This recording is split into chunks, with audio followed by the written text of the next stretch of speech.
everyone, welcome to another tutorial about the Mason Genie. So a question that we get often is, what kind of jars does it work with? And does it work with, old jars that you purchased from the grocery store? And the answer is yes and no. So the Mason Genie is compatible with any regular mouth, so that would be this setting here, the regular mouth mason jar, or with the wide mouth mason jar.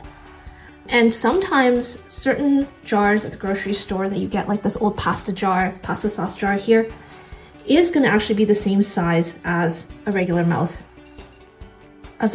mason jar. So this will actually be compatible. Like, you can reuse this and the Mason Genie can seal it.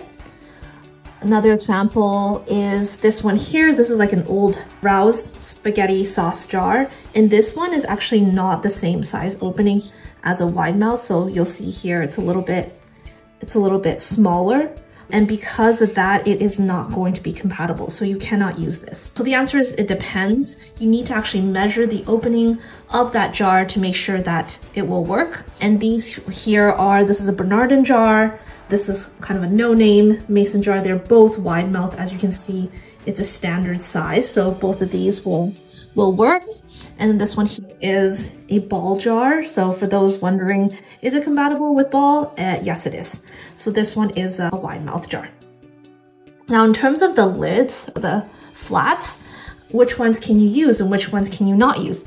This one here is a one piece. This one screws on top of the jar. It actually came with this no-name mason jar brand here, and this will not work.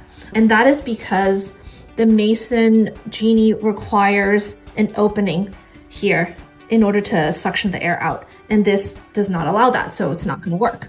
It is only compatible with two-piece systems, so flats like this, so flat like that you may or may not want to add the band on. Okay, so which lids can you use? Can you reuse them? Yes, absolutely, you can reuse them. The Mason Genie does not melt this sealing compound onto the opening of the jar, which means that you can unseal it and seal it over and over again.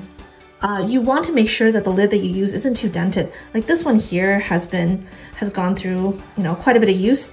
I would not recommend using this again because when it is too dented, it doesn't sit flush on top of the mason jar. It's not conducive to forming a strong seal. As you can see, it's a little bit wobbly, so that's a bad sign. I would keep this around and use this on top of my lid to open it so that it protects my lid underneath. So how that works is, if this is sealed, you just put this on top and then use your opener to open it, and that actually protects the lid underneath from being dented. So I'll show you an example here. This one I sealed back in November of last year. So as you can see, still sealed nice and tight, which is great. I'm gonna take my dented lid and put it on top. I'm gonna hold it and then pop the lid there, pop the seal, and I'll show you there, see? No damage whatsoever. So that's gonna keep your lid fresh. It's gonna keep it looking good as new, and that'll make sure you continue to have a nice seal.